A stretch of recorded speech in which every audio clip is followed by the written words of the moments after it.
Qumësht, djath, gjalp, produkte që i konsumojmë çdo ditë, por a dim në të vërtetë rreth përmbajtjes së tyre?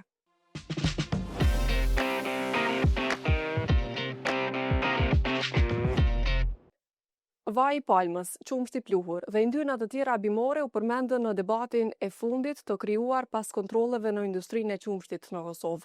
Por sa të sigurta janë produktet e qumshtit? Kush i kontrollon ato? Çfarë cilësie kanë? Dhe a lexohen etiketat e përmbajtjes? Për këto do të flasim në këtë epizod të podcastit 5 pyetje me profesorin Sali Salihu, shef i Departamentit të Teknologjisë Ushqimore me Bioteknologji. Përshëndetje dhe mirë se ardhët, profesor. Përshëndetje, mirë se u gjeni. Atëherë nisim me pyetjen e parë, pas gjithë këtij debati që ndodhi javën që po e lëm pas, si mendoni, si ta vrej konsumatori që qumshti, djathi apo gjalpi që po e blen është i sigurt? A e din vërtet konsumatorët në Kosovë çka po blejnë? Mendoj që konsumatorët është vështirë me vrejt, për arsye se janë çmon përbërje të emta të vogla, të cilat nuk mund të vrehen në shije. Vetëm dikush që ka tepër eksperiencë edhe nga konsistenca mundet pak ndoshta me vret një produkt që ka ndoshta përmbajtje të lartë të themi vajrave të tjera, siç është këtë rast vaj i palmës, mirë po kur ka një përmbajtje të vogël është vështirë me vret. Megjithatë e vrej që konsumatorët e Kosovës, themi disa gjenerata që janë më të shkolluara, më të emancipuar kanë filluar me shikuar etiketën se çka përmban një produkt, po shumica mund me thënë që ende nuk janë në atë shkallë të vetëdijës në kuptimin që çdo produkt që e blen me shiqu se sa përmban domethënë vaj palme dhe a përmban vaj palme. Normalisht çdo produkt që shitet në treg do duhet ta ketë etiketën përcjellse që përshkruan mbi përmbajtjen e produktit se çfarë përbërje kimike ka ky produkt. Dhe natyrisht nëse një produkt ka vaj palme do duhet të etiketohet. Dhe konsumatorët zakonisht vajin e palmës kështu nuk mund ta vëjnë në shije, por që lexohet në etiketë. Mirë po, sasit e përdora të vajit të palmës është vështirë mi përcaktu. Këtë e din më së miri për shembull vetëm ata përpunuesit që nëse qumshti nuk e kanë cilësor dhe sasit e yndyrë kërkohen të jenë për shembull 3.2% yndyrë me origjinë shtazore, nuk ka mundësi mi mbri për shkak se qumshti janë shumë i hollë në kuptimin që është problemi racës gjellë dhe kështu me radhë, atëherë i rrisin sasitë e yndyrës përmes vajit të palmës me mri atë objektivin prej 3.2%. Mirë po, në përgjithësi, për këto elemente të shtesë në produktet qumshit, qoftë në qumsh, qoftë në djath, qoftë në kremet të tjera, vaj palme, vaj soje, ose çka do element tjetër shtesë, a ka një kufi deri në sa të lejohet me shtu? Nëse nuk po e mbrin 3.2% të yndyrës nga baza shtazore, a ka një kufi deri në sa duhet të shtosh yndyra bimore? Jo, është çështje e ligjit se sa për shembull ti e lejon mu përdor me një produkt. Tash në ato specifika nuk e di legislaturën e Kosovës sa përket ushqimit saktësisht ai ka të precizuar këto gjëra, por mendoj që nuk janë precizuar sepse janë shumë fusha specifike dhe janë produkte që relativisht domethënë në kohët fundit kanë filluar me u fund treg. Faktikisht kanë ishte shumë më herët, por që o bë tematik.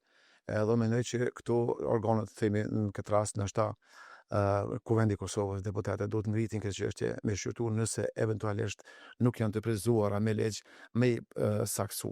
Për shembull kena rastin e aditive ushqimor që përdoren në industrinë e pjekurinave.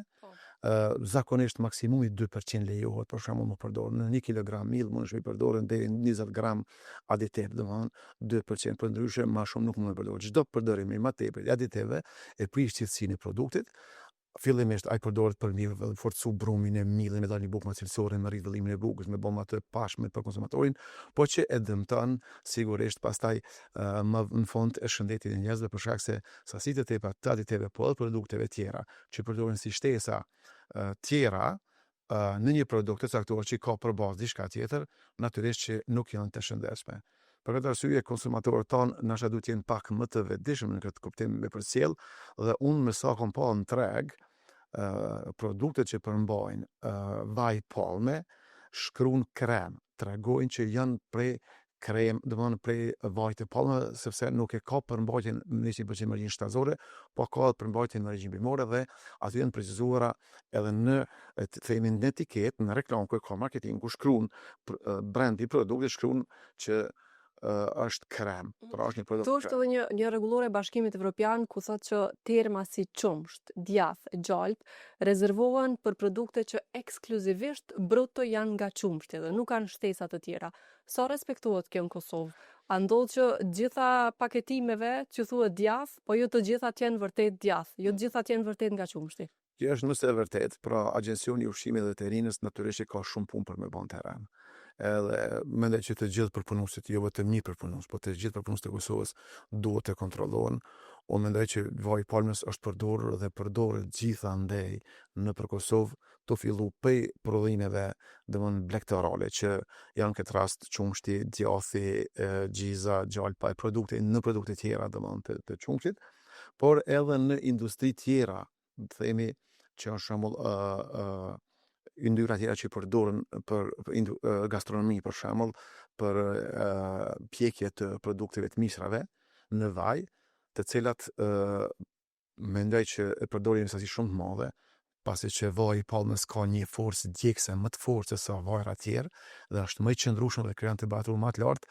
Gastronomia gjithmonë është e interesuar që me përdor sa më gjatë një vaj në kuptimin që mos me bash shpenzime me ul kostën e prodhimit të produkteve që i servon për qytetarët.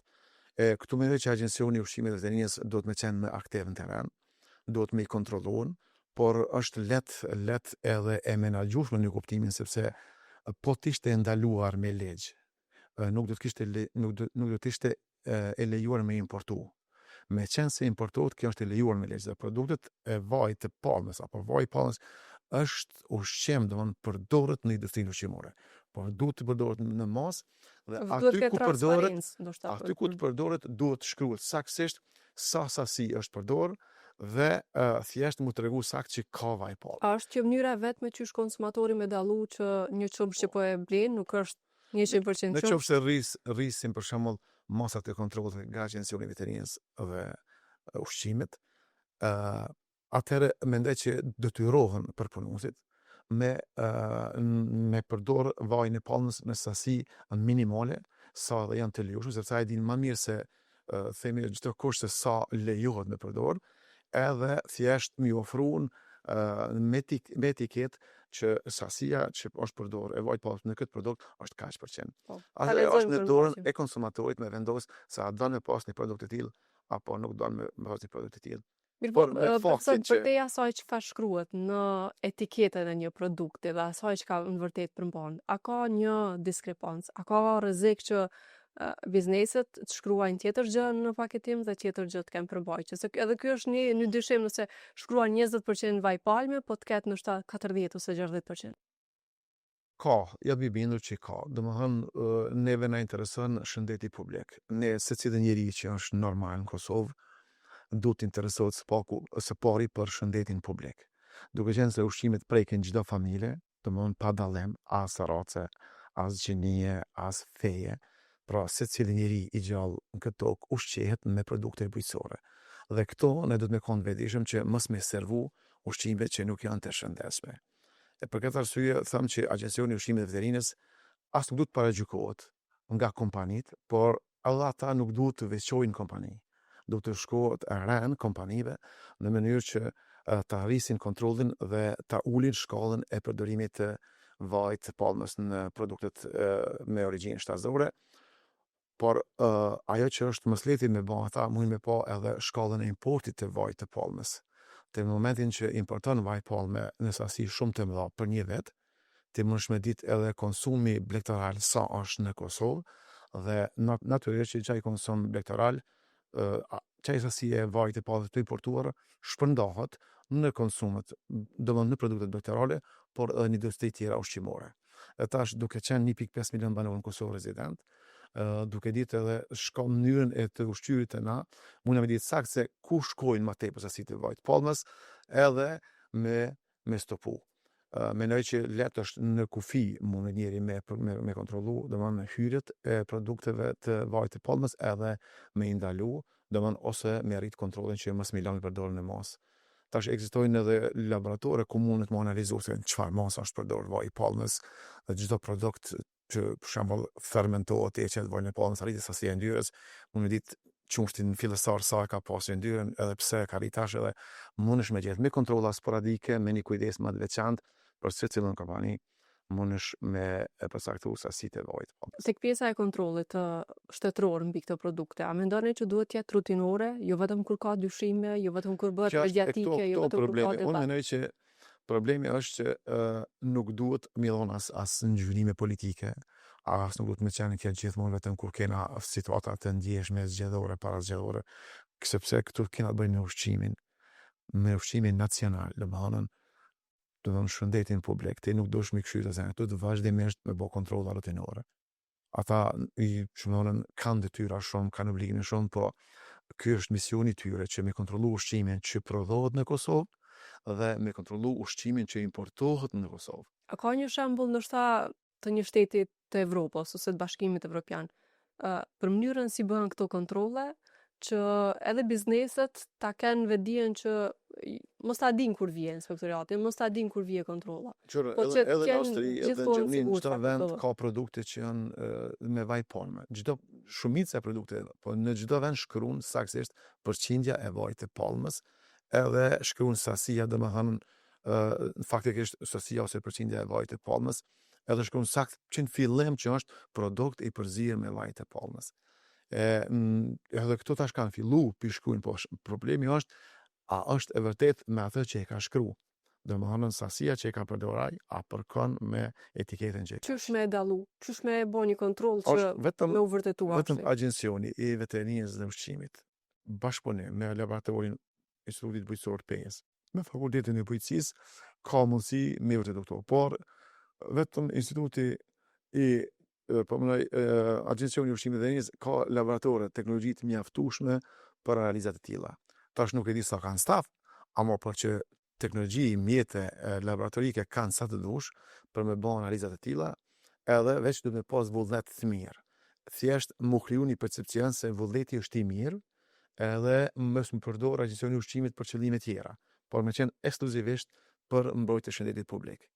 Se ne po them tash konsumatori i Kosovës, ne si prodhues, përpunues ose prodhues të produkteve bujqësore, me origjinë bimore dhe shtazore, dhe përpunues të produkteve ushqimore, e kanë për obligim me prodhu një produkt cilësor që me qenë i konkurrueshëm treg për themi konsumatorët e Kosovës. Edhe me bë ball, domethënë konkurrencshmërisë që vjen nga vende tjera. Në anën tjetër, përveç cilësisë, ne do të mi ofru edhe në aspektin e sigurisë ushqimore. Pra do të qenë edhe produkti i sigurt për ta.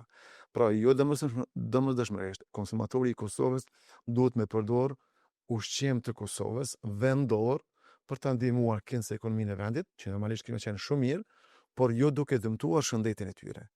Pra na konsumatorin e inkurajojna me ble produkte vendore, por njëkohësisht e inkurajojna edhe përpunuesin që me pas cilësi të mjaftueshme edhe me pas siguri të mjaftueshme për shëndetin e qytetarëve.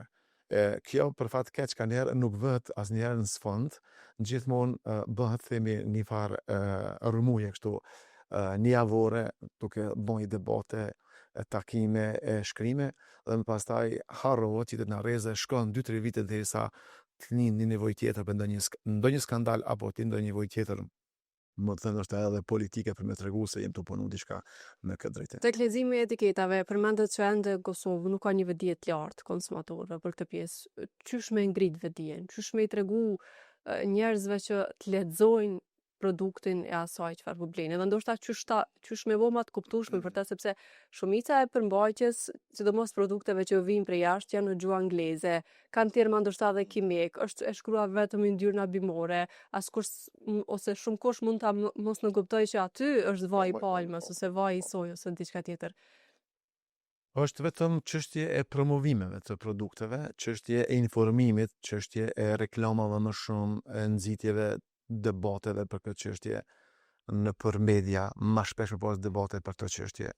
Unë e shoh kanjëherë që më tepër bëhet debat për gjëra shumë banale e nuk bëhet debat për ushqimin në Kosovë. Shpesh e kam përmend gjithandej shkalla e vdekshmërisë në Kosovë nga smundja e kancerit është shumë e lartë. Pra nuk ka themi ditë që ndëgjon që vdes dikush në moshë të re nga kanceri.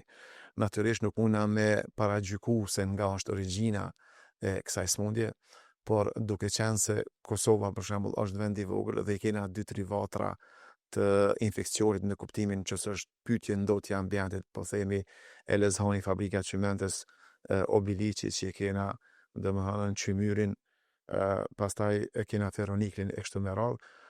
Në qoftë se shembull vdekjet e njerëzve vinë nga këto regione, kishim mujt me atribu që problemi është qëndron tek këto ndotje. Por në qoftë se vdekjet janë gjithandej nëpër Kosovë të shpërndara dhe nuk kena ndonjë ide tjetër, domosdoshmërisht që mund të jetë ushqimi. Andaj momentin që për me zbulu ose për me vërtetu këtë, na ish dashur të bëjmë një analizë më të thellë, një analizë se a ka shkallë të vdekshmërisë nga kjo smundje në region në shkallë, domethënë në shkallë të njëjtë në raport me numrin e popullatës që e kanë. Në qoftë se edhe në Serbi, edhe në Maqedoni, edhe në Malzi, edhe në Shqipëri ka shkallë të vdekshmërisë domethënë të njëjtë me të Kosovës, në raport me banor, atëherë është përmes çështja e ushqimit modern se ka ndryshuar mënyrat e ushqyerjes sot dhe me përdorimin e shtesave të tjera të ndryshme, kombinime të ndryshme, mund të jetë si problem global, mund të thonë ushqimi. Mirë po, në qoftë se veç në Kosovë është që kjo, dhe në vende tjera nuk kanë shkallë të lartë të vdekshmërisë për kësaj smundje, atëherë është pyetje vetëm ushqimit që prodhohet në Kosovë. Dhe këtu në vend duhet me reflektu.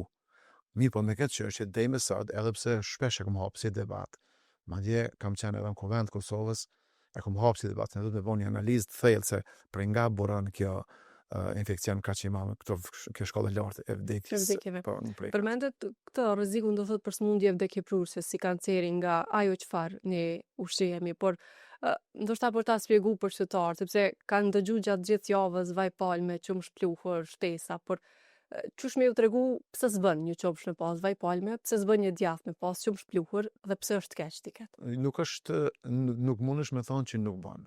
Pra vaj palme është vaj bimor. Mund të përdorë sepse përmban acide yndyrore të ngopura dhe të pangopura. Dikon 50 janë të ngopura dhe rreth 50 janë të pangopura.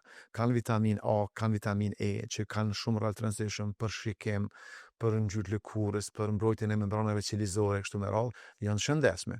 Por nëse tepruhen përdoren në sasi më të mëdha, vjen deri te krijimi i gurve apo i pllakave në endet në anët e gjakut, ku pastaj mund deri të me pasu edhe sulme themi nashta në zemër apo edhe smundje tjera me çakullin e gjakut.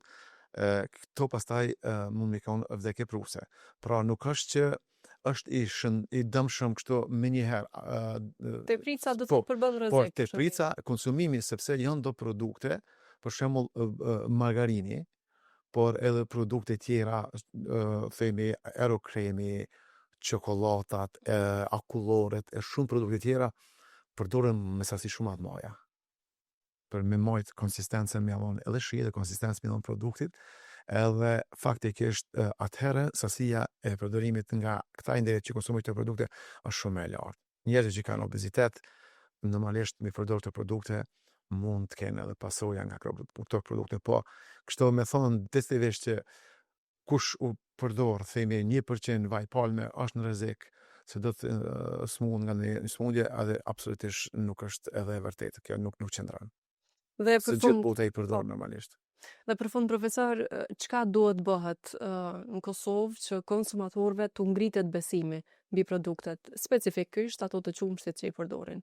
Mja u ngrit besimin që ajo që po e konsumojnë është në rregull, është me standarde dhe nuk përbën rrezik për shëndetin. Po tash mendoj që Agencioni Veterinisë dhe Ushqimit e ka kompetencën, meqense se është institucion i cili është i thirrur për kontrollin e ushqimit në Kosovë. Ata duhet me dalë me analizat e veta që i kanë bërë, edhe me tregu qytetarëve të Kosovës. Por nuk duhet munal vetëm me këtë rast që ndodhi tani, duhet me vazhdu edhe me rastet e tjera, dhe në qoftë se edhe rastet themi kompani tjera që janë përpunues apo prodhues të produkteve të qumshtit edhe nën produkteve të qumshtit, duhet me shku edhe me kontrollu.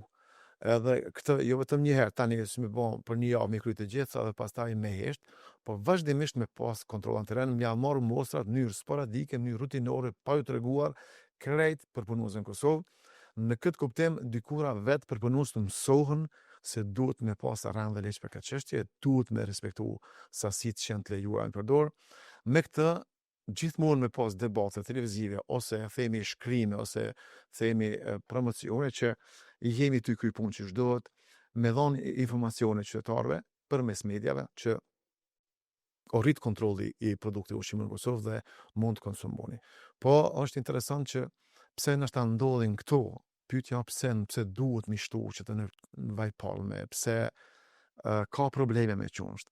Problemi është që zakonisht kohëve të fundit, po themi nështë që nga pasukta, po veçanërisht që to 10 vitet e fundit, e veçanërisht në 5 vitet e fundit, kena ramje të popullatës në Kosovë. Si pasojë ka dhe konsum ma pak të produkteve blegtarale. Në anën tjetër, ne kena nënshkru marrëveshjen e CEFTA-s dhe produktet e huaja hynë shumë lehtë në Kosovë. Pra, ato hynë më lehtë në Kosovë, pa ku një farë problem, se na që i qojna një produkt jashtë vendit. Dhe këto pak ferma që i kena që i prodhojnë qumsh në Kosovë, duke më përbërë se kosta e prodhimit të produktit të qumshit apo të produktit tjera shumë e lartë, sepse nafta është me çmim shumë të lartë për të ne, domethënë për kushtet që na i kena në Kosovë, nafta me çmim shumë të lartë, pastaj tash fuqia punëtore është shumë e lartë në bujqësi dhe kosta e produktit del shumë e lartë. Për këtë arsye nuk ka mundësi me qenë i konkurrueshëm produkti në treg. Dhe çka bojnë për mi rrit vlerat e dëshirshme, për mu ballafaqu me konkurrentët që vinë, ta përdorin masa tjera. I rrisin sasit e yndyrës në qumsht, përdorin qumsht pluhur për me rrit themi